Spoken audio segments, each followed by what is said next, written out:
സാധാരണ നമ്മുടെ പഴം ബനാന. ഓക്കെ, ഈ സാധാരണ ഈ ഒരു ബനാന ഉപയോഗിച്ച് നമുക്ക് എങ്ങനെ അടിപൊളിയായിട്ടുള്ളൊരു ബനാന ബ്രാൻഡി ഉണ്ടാക്കാം എന്നുള്ളതാണ്. അപ്പൊ എന്നാലും ബനാന ബ്രാൻഡി എന്ന് പറഞ്ഞ ആൾക്കാർക്ക് ശരിക്കും അറിയത്തുള്ളൂ. ആക്ച്വലി നമ്മൾ ശരിക്കും ഉണ്ടാക്കാൻ പോകുന്നത് ഇതിന്റെ ഒറിജിനൽ റെസിപ്പി എന്ന് പറഞ്ഞാൽ ബനാന ലിക്കർ എന്നാണ് അറിയപ്പെടുന്നത്. പക്ഷെ നമ്മുടെ നാട്ടിൽ മലയാളികൾക്ക് അത് അത്ര പരിചിതമല്ലാത്തതുകൊണ്ടാണ് നമ്മൾ ബനാന ബ്രാൻഡി എന്ന് പറയുന്നത്. ഓക്കെ, അപ്പൊ ഇനി ഒട്ടും താമസിക്കേണ്ട ബനാന ബ്രാൻഡി എങ്ങനെയാണ് ഉണ്ടാക്കുന്നതെന്ന് നോക്കാം. അപ്പോൾ എന്തായാലും നമുക്ക് ഇത് ഉണ്ടാക്കാൻ ആവശ്യമുള്ളത് നമ്മുടെ സാധാരണ ബനാനയാണ്. ഏത് തരത്തിലുള്ള പഴമാണെങ്കിലും നമ്മൾ ഉപയോഗിക്കുക. ഇവിടെ ഞാൻ ഉപയോഗിക്കുന്ന സാധാരണ നമ്മുടെ റോബസ്റ്റ പഴമാണ്. ശരിക്കും നല്ല പഴുത്ത പഴമാണ് ഏറ്റവും നല്ലത്.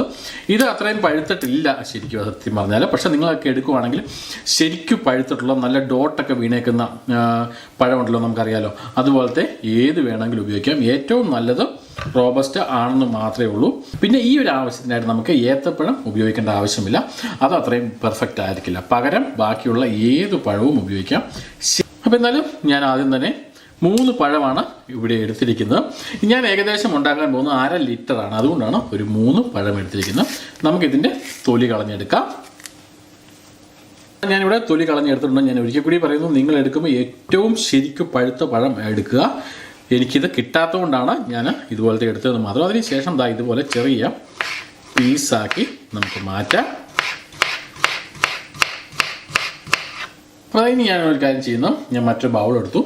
ഈ ബൗളിലേക്ക് നമുക്ക് ഈ പഴം ശരിക്ക് ആഡ് ചെയ്യാം.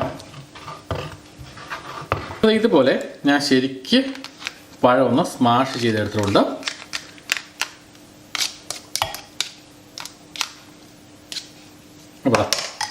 ഇതുപോലെ ഇരിക്കും. ഓക്കെ, ഇനി നമ്മൾ എടുക്കുന്ന സാധാരണ ഒരു ബോട്ടിലാണ് ഞാൻ എടുത്തിരിക്കുന്നത്. അപ്പം നിങ്ങൾക്ക് ഈ ബോട്ടിലിന് പകരം മറ്റെന്താണെങ്കിലും ഉപയോഗിക്കാം, അതൊന്നും കുഴപ്പമില്ല. അപ്പം ഞാൻ ഈ ബോട്ടിലിൻ്റെ അകത്തേക്ക് തൽക്കാലം നമ്മൾ സ്മാഷ് ചെയ്ത് വെച്ചിരിക്കുന്ന ഈ ബനാന ആഡ് ചെയ്ത് കൊടുക്കുകയാണ്.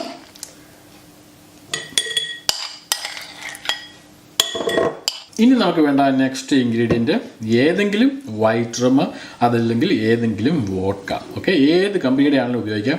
ഇവിടെ ഞാൻ ബെക്കാഡിയാണ്, വൈറ്റ് റം ആണ് ഉപയോഗിക്കുന്നത്. നിങ്ങൾക്ക് വേണമെങ്കിൽ അത് വോഡ്ക ആണെങ്കിലും ഉപയോഗിക്കാം. ഏതാണെങ്കിലും ഒരു കുഴപ്പമില്ല.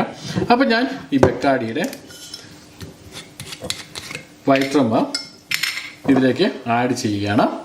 ഏകദേശം ഇതിൻ്റെ അകത്ത് വേറെ ഒന്നുമില്ല, പക്ക ബെക്കാഡിയാണ്.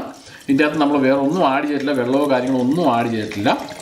നമ്മൾ ഇത് 1/2 ലിറ്ററാണ് ഈ ഒരു ബോട്ടിൽ. നമുക്ക് ഏകദേശം ഈ 1/2 ലിറ്ററോളം നമുക്ക് ഇതൊന്ന് ശരിക്ക് ആഡ് ചെയ്യാം. ഇതിന് ശേഷം നമുക്ക് ഇതൊന്ന് ശരിക്കൊന്ന് ഇളക്കി കൊടുക്കാം.